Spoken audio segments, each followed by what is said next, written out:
Now we're going to take a look at planned giving, which is a way for people who have been donors, perhaps throughout their lives, perhaps for a very short period of time, to think about the legacy that they want to leave behind as they plan for their estate, plan for things that occur at the end of their lives.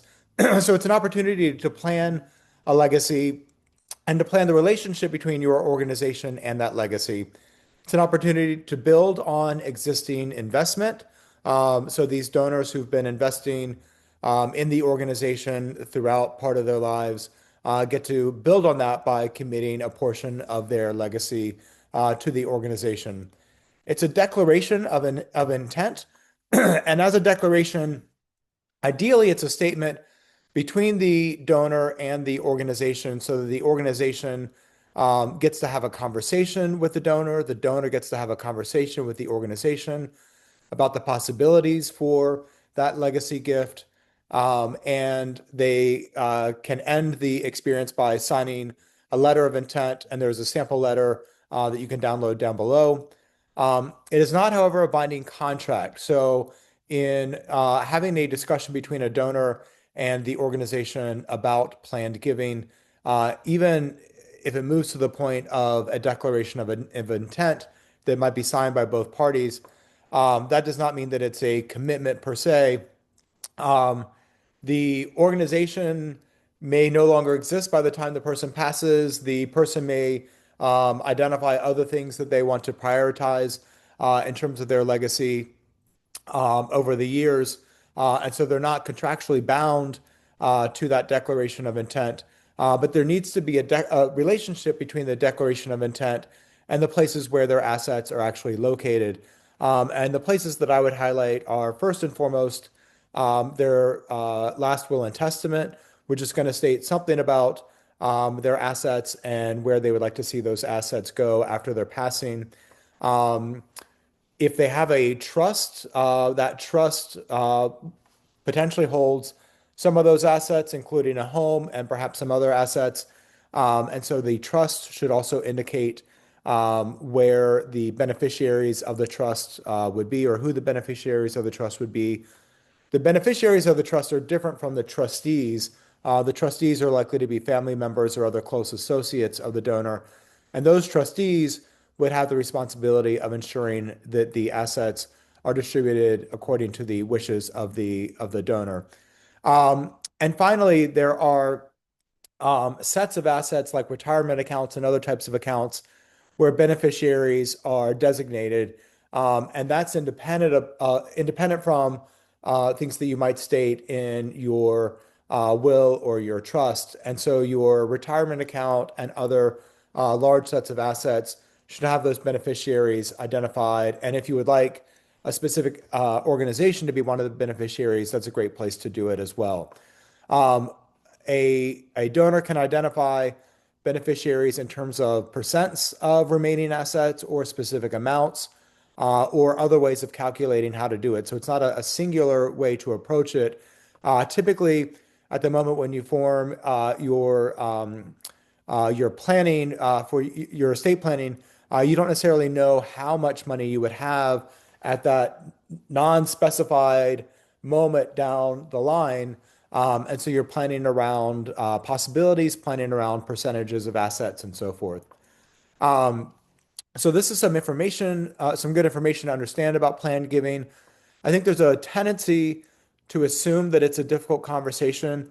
The reality is, as somebody who has done my own asset planning, my own estate planning, done some planned giving, it is such a relief to have all of that work done in advance. It makes me feel like I can just go out and enjoy the rest of my life comfortably, knowing that I've made those plans for those difficult decisions later on. And they were a lot less difficult to make at the time when I was making them.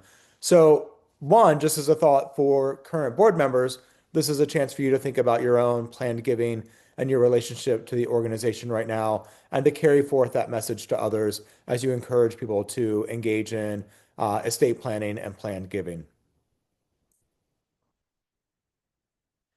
So, as an activity, make a list of the people who invest in the organization. These can be founders, leaders, staff, donors, volunteers. Investment doesn't strictly mean the people who give money. So donors are certainly one set of investors, but who are the other people who invest their creativity, their time, and so forth? How can you open the space for planned giving opportunities, planned giving conversations?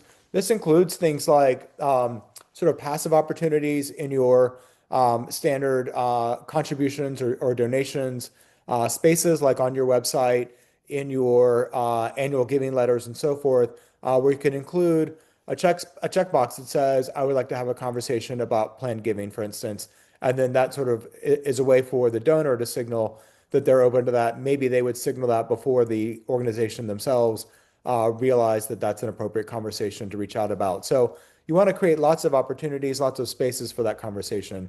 And where should you begin to have direct conversation? So moving from the passive conversations of checking a checkbox saying, I want to have the conversation, to actually the board members and other folks reaching out saying, are you open to having this conversation? Where should you begin? And I'm going to suggest that you might want to begin with the folks who are right there in front of you. So the current board members, current directors, founding directors, staff, and so forth. This is a great chance to have a really important internal conversation. As long as everyone feels like they are consenting to that conversation, particularly paid staff members, you want to make sure that they're having the conversation if they have it in a space and in a way that feels safe for them. So take some time to engage in this activity. You're not necessarily having this conversation with each other right now about doing planned giving. Right now, you're having a conversation about how to have the conversation, if that makes sense. And then you can engage in it later on once you've set some very clear guardrails. So now, discussion to kind of build on the activity. Identify 2 to 3 priority strategies for planned giving. Think about creating a legacy society. In other words, some way of designating those who have signed those letters of intent and indicated to the organization that they are going to engage in planned giving with the organization. Is there some way to collect them together in a legacy society? Develop a simple planned giving language for board use, recognizing that discussing planned giving can be uncomfortable or difficult for some. Find a way to demystify it and make it more comfortable consistently. Host a legacy focused donor event. That's a place to kind of invite frequent donors, high donors, or even new donors. You can really make it open to all, but anyone who might be open to the conversation, you can put the idea out there, invite them to a salon, a conversation where there's a discussion about what planned giving means.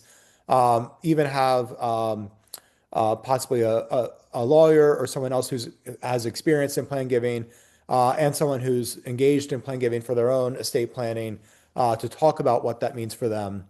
And add planned giving prompts to annual conversations. So I mentioned this before, including it in your annual giving letters and any other conversations that you have whenever you sit down with a donor. You can include it as part of the conversation that you have with the donor. So take some time to engage in this discussion right now. And for further learning, further reading, there's some reading resources right here. And then a part 1 video on bequest basics. And then that'll lead you on to some additional videos that you can watch about the planned giving process.